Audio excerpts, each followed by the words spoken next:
Bienvenue dans cet grand événement qui est la COP22, d'accord, qui est un événement international que nous prenons à cœur et on veut vraiment que tout se passe bien. On a mis les équipes et tout ce qu'il faut pour que sur le plan côté santé, tout se passe bien. Donc en principe, vu notre proximité de la COP22, nous serons très impliqués dans cet événement qui est très important pour nous. Nous avons effectivement reçu plusieurs délégations internationales qui ont sollicité nos services pour la couverture de leurs citoyens et leurs VIP. Ils ont été très satisfaits. Effectivement, ils ont vu la structure. Donc nous sommes une clinique qui est dotée de 100 lits, d'accord, avec un équipement radiologique interventionnel et au niveau des blocs opératoires aux normes européennes, bien sûr. Donc nous possédons 5 blocs opératoires, d'accord, avec 2 salles de cathétérisme cardiaque, d'accord. Nous avons un service de radiologie très compétent avec un scanner 64 barrettes, un IRM 1,5 Tesla et bien sûr la radiologie de base, d'accord. Donc pour tout ce qui est urgentologie, éventuellement nous avons 2 salles de réanimation avec une capacité de 20 lits et une salle de déchocage pour les urgences qu'on reçoit, c'est-à-dire dans des états vraiment, par exemple les polytraumes et les urgences vitales, d'accord. Donc nous avons aussi une équipe qu'on a mobilisée d'à peu près 50 médecins pour cette COP. Donc c'est des gens qu'on a contactés pour faire la couverture de chaque spécialité, d'accord. Et mis à part cela, nous avons 3 médecins qui sont toujours sur place. Donc nous avons un urgentiste, d'accord, 24 sur 24. Nous avons aussi un réanimateur 24 heures sur 24 et un cardiologue 24 heures sur 24.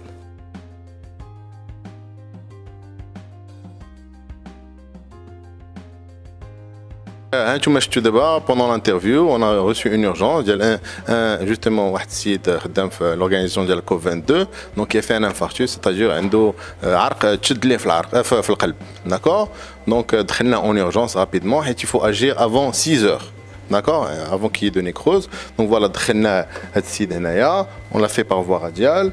On a la coronaire droite, d'accord. Donc on est parti par cathétérisme cardiaque, là avec un guide, d'accord. On a débouché l'artère, on a aspiré la thrombose qui faisait le caillot qui fermait l'artère. Donc on a thrombo-aspiré, on a mis instant actif. ودابا الحمد لله كل شيء بخير، هو العرق تحل، السيد ولا مزيان ما بقاش فيه الحريق. نعطيو الدواء دابا باش يفرتش شويه ديال داك الدم اللي تزير ليه، والحمد لله كل شيء بخير وعلى خير.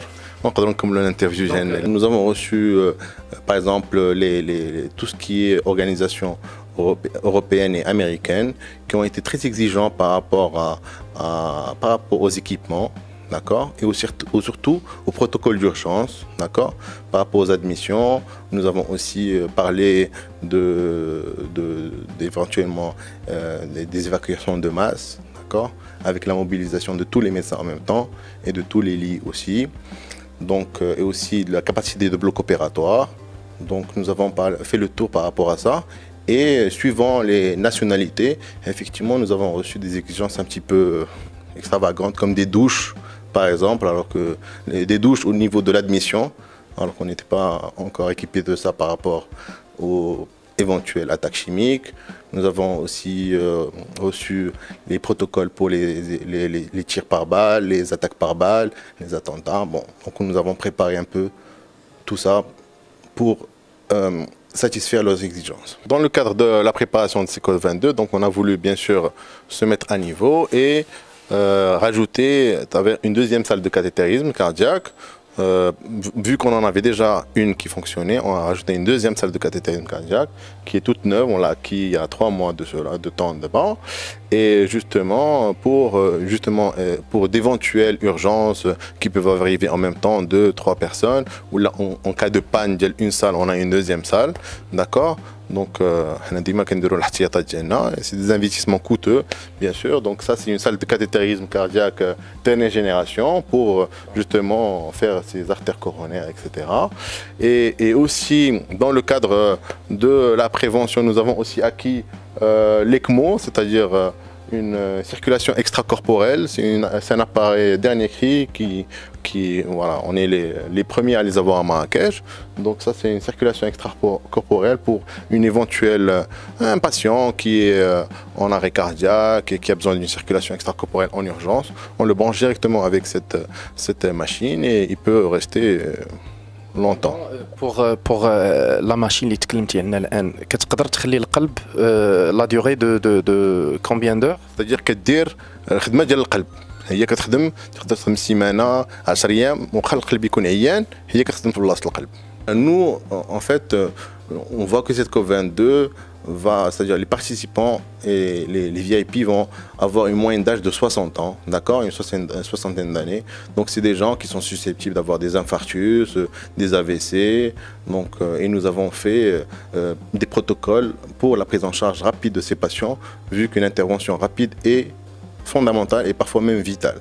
Il y a un protocole qui est mis en place par le CHU et le SMUR, d'accord, qui s'occupe de tout le protocole d'évacuation.